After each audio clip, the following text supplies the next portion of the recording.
बिस्मिल्लाहिर्रहमानिर्रहीम। खातिन हज़रात, मैं हूं अख्तर अब्बास और आप सबको मेरा सलाम पहुँचे। मैं इस वक्त कराची में हूं और मुख्तलिफ़ ट्रेनिंग्स चल रही हैं, मुख्तलिफ़ लोगों से मुलाकातें चल रही हैं, क्लाइंट्स भी चल रहे हैं और जो दीनी मिजाज के लोग हैं उनके साथ उनकी तरबियत गाहें भी चल रही हैं। और ख़ास तौर पे मैंने पाकिस्तानी पॉलिटिकल जमातों में देखा है कि जमात इस्लामी के और इस्लामी जमीयत तलबा के जो नौजवान हैं या लोग हैं, इनके अंदर अपनी गलती मानने, सुनने और अपने आप को इम्प्रूव करने का जज्बा बाकियों से ज़्यादा है। इन्हें बिल्कुल अगर आउट ऑफ द बॉक्स को नई बात भी बताई जाए तो उसको सुनते हैं और उसके लिए बाकायदा बैठते हैं, डिस्कस करते हैं। ये जज्बा अपने घर में हो, अपने ख़ानदान में हो, किसी पॉलिटिकल पार्टी में हो या मुल्कों में हो, ये बहुत अच्छा है। अच्छा, वहीं इन मुख्तलिफ़ असाब से, चूँकि ज़ाहिर है दुनिया के ये मुख्तलिफ़ मुल्कों में पाए जाते हैं, शोबों में पाए जाते हैं, पर आपस में इन्हें दीन ने और उनके नस्ब-ओ-लैन ने जोड़ा हुआ होता है। वहाँ मैंने एक आध दफ़ा बात की कि आपके यहाँ जो अंदर की मजालिस की बात है वो बाहर नहीं आती, इसकी क्या वजह है? तो इसमें कुछ लोगों ने तो अपने तौर पे वजह बयान करने की कोशिश की, कुछ ने नहीं की। तो मुझसे उन्होंने सवाल किया, आपने ये बात क्यों पूछी?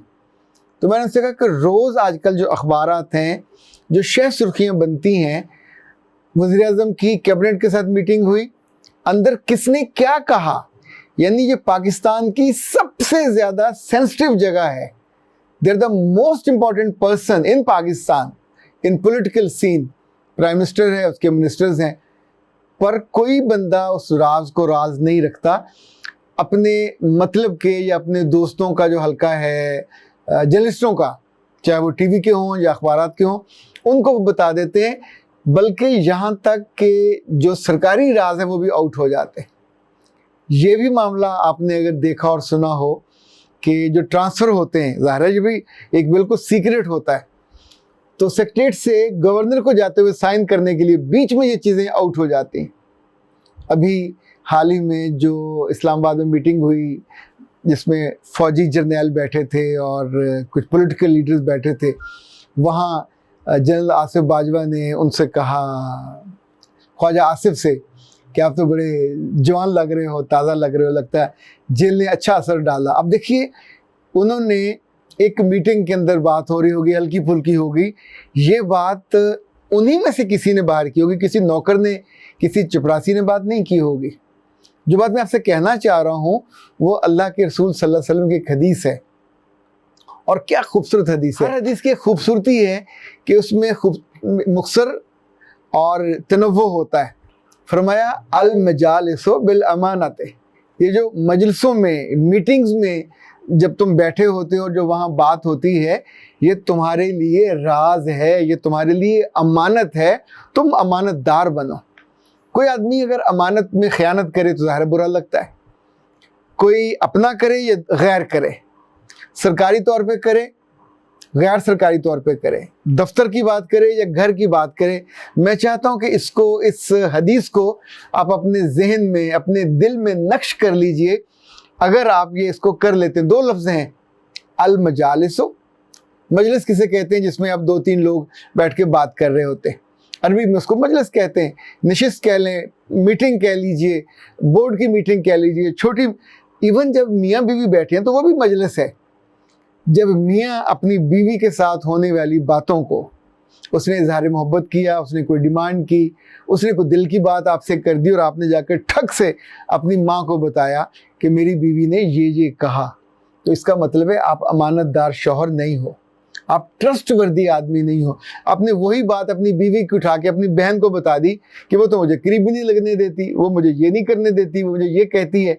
तो फिर आपने जो अंदर की राज की बात, और ख़ास तौर पे जो राज की बात जिसको कहते हैं, जो आप दोनों के दरमियान होती है, ख़वातीन जब आपस में कहती है ना, नहीं पहना किसी ने दसना ना, तो है तो ये भी मजलिस।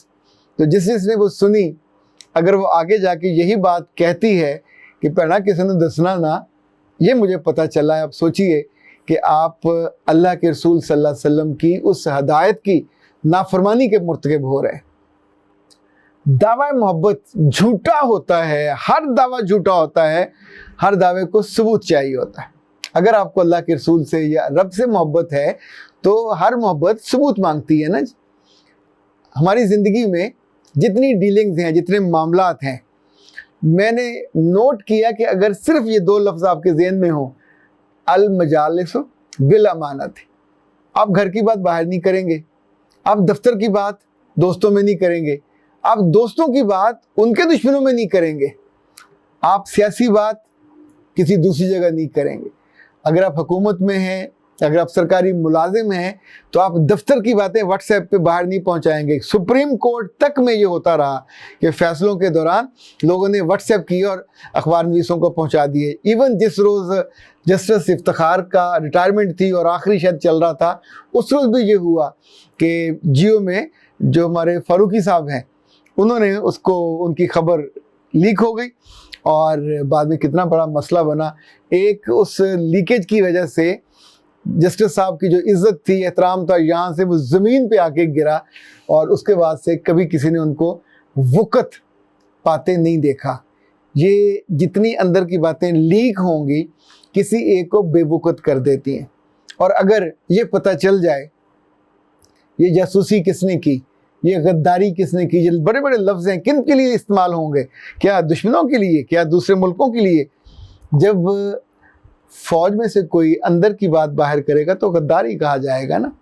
جب پولیٹیکل سینیریو میں وزراء میں سے کوئی آدمی ان امانت کی، وزیر اعظم سے تو حلف لیا جاتا ہے کہ جب تم وزیر اعظم ہو اس دوران جتنی تمہارے پاس راز کی باتیں آئیں گی گورنمنٹ کی، اسٹیٹ کی، تم ان کو بیان نہیں کرو گے۔ پچھلے دنوں میں نے ایک پولیس آفسر کو دیکھا جو انٹرنیٹ پہ اپنی اس زمانے کی کہانیاں سنا رہا تھا۔ میں نے سنی، دلچسپ باتیں تھیں ان کی، لیکن میں سوچتا رہا کہ کیا فوج والوں کو بھی اگر یہ اجازت دے دی جائے، کیا ساری سرکاری ملازموں کو جو اجازت ہو جائے، تو یہاں تو عجیب ایک تڑمسا مچ جائے گا۔ کوئی بات راز نہیں رہے گی، کوئی بات جو امپورٹنٹ ہے، جو رکھنے والی ہے، جو سنبھالنے والی ہے، وہ نہیں رہے گی۔ کس موقع پہ ابھی بہت سے لوگ ہیں جو ادھر کی ادھر لگا کے ایسی باتیں نکال، اچھا جو لوگ مر گئے ہوتے ہیں ان کے نام سے لگا کے بھی باتیں کی جاتی ہیں۔ پرانے زمانے میں تو بہت سے بدبختوں نے اللہ کے رسول صلی اللہ علیہ وسلم کے نام سے لگا کے بھی باتیں آگے کی، اور آپ کو اندازہ ہے حدیث کے الفاظ ہیں، جس نے میری بات کو آگے پہنچایا میرا رب اس کو سرسبز و شاداب کرے، اور جس نے وہ بات جو میں نے نہیں کہی ہوئی، اس نے جھوٹ بولا، وہ اس نے خیانت کی، اور خائن کے لیے تو ظاہر سزا ہے۔ یہ جو المجالس بالامانہ والا اصول ہے، خواتین کو بھی یاد رکھنا چاہیے۔ مجھے لگتا ہے اپنے بیٹوں اور بیٹیوں کو جب آپ اکٹھے بیٹھے ہوں تو ضرور ان کو بتانا چاہیے، ان سے ڈسکس کرنا چاہیے۔ یہ آپ کے اندر ایک طاقت پیدا کرتا ہے، یہ آپ کے اندر ایک بات کو چھپانے کا جو دائیا ہے وہ پیدا کرتا ہے۔ ایک دفعہ اللہ کے رسول صلی اللہ علیہ وسلم نے ایک صحابی لڑکے کو کہا، 12-13 سال کا تھا، اور کہا کہ یہ ایک میرا پیغام ہے، فلاں کو جا کے دے کے آؤ۔ تو وہ جب جا رہے تھے اچانک انہیں پیاس لگی، اپنے گھر گئے تو ان کی ماں نے پوچھا کہاں جا رہے ہیں؟ اس نے کہا اللہ کے رسول نے مجھے فلاں جگہ ایک پیغام دے کے بھیجا ہے۔ تو کہا کیا پیغام ہے؟ تو اس لڑکے نے جو 12-13 سال کا لڑکا تھا اپنی ماں سے کہا تم کیسے سوچ سکتی ہو کہ اللہ کے رسول کی کہی ہوئی بات، امانت جو مجھے کہیں پہنچانی ہے، میں تم کو بتا دوں۔ اچھا، دیٹس دا اسپرٹ۔ یہی ایمان ہوتا ہے، یہی کریکٹر ہوتا ہے کہ آپ جس جگہ بھی ہوں، چھوٹی نوکری پہ ہوں یا بڑی نوکری پہ ہوں، اگر آپ کا پیٹ ہلکا ہے تو راز آپ سے نکل جائیں گے۔ اگر آپ دوستوں کو جعلی طور پہ روب ڈالنا چاہتے ہو تو بھی آپ ان کو اندر کی باتیں بتانے کے خوگر یا عادی ہو جاتے ہو۔ انفیکٹ ایسا بندہ اگر کسی بڑے منصب پہ پہنچے تو آپ سوچیں جب قوم کو مسئلہ ہو، جب قوم پہ مشکل ہو تو وہ فیصلے کیسے پیٹ میں رکھے گا؟ انفیکٹ نہ وہ پریشر سنبھال سکے گا، نہ وہ اپنی ان باتوں کو جو اس کے پاس امانت ہوتی ہیں ان کو رکھ سکے گا، نہ حکمت عملی کو جاننے کے لیے لوگ جاسوسی کرتے ہیں، لوگ عورتوں کو ڈالتے تھے، لوگ جاسوس عورتیں بھیجتے تھے ملکوں سے حکمت عملی چوری کرنے کے لیے، میٹنگز کی باتوں کو چوری کرنے کے لیے۔ اب مجھے یاد ہے میں نے ایک فلم دیکھی تھی، انڈیا کی تھی، دی کمپنی شاید اس کا نام تھا۔ اس میں بھی جو میٹنگز میں بورڈ آف ڈائریکٹرز میں یا بورڈ میں چیزیں طے ہوتی ہیں، ایک لڑکی وہ جا کے دوسری کمپنی کو بتا دیتی ہے ان کے ریٹس کہ یہ کیا ریٹ کرنے والے ہیں، یہ کیا کرنے والے ہیں۔ انفیکٹ پوری کمپنی اس کے ساتھ بہت برا حشر ہوا، کمپنی کے ساتھ برا حشر ہوا۔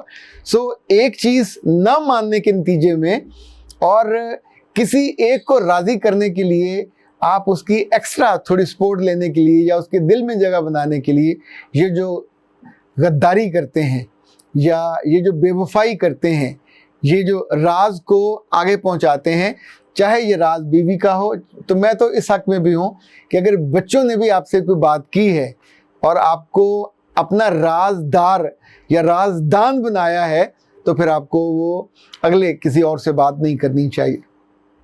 जिन जिन औरतों में ये खूबी है वो सोने की औरतें हैं। जिन मर्दों में ये खूबी है कि वो राज रख सकते हैं, उन पे रश्क आता है। और ज़ाहिर है इनके कान इधर से सुनी इधर से निकाली, उनके पेट नहीं बड़े होते। इनके बारे में पुराने ज़माने में तो कहावतें बनी हुई थी और कहानियाँ बना के एक मट्टी का बड़ा सा बनाया जाता था मुजस्मा, और जिसमें जो कान थे, जो बात आती थी वो मुंह से निकल जाती थी, या इस कान में से जब बात डाली जाती थी तो इधर से निकल जाती थी, और कुछ के पेट में जाके वो पेट फूल जाता था। तो 3 सिंबॉलिक ये स्टोरीज़ हर उम्र के हर अहद में लोग अपने बच्चों को, बड़ों को सिखाते हैं। सरकारी ओहदों पे, बड़े मनासब पे जाने वाले, सियासी जमातों में बड़े मनासब पे जाने वाले, ये सब लोगों का हाजमा बहुत अच्छा होना चाहिए। जिस का हाजमा जितना कमज़ोर होगा, मुझे लगता है उसका करैक्टर भी ढीला होता है, और ढीले करैक्टर वाले पे बड़े काम नहीं कर सकते। अख्तर अब्बास को इजाज़त दीजिए। अस्सलाम वालेकुम।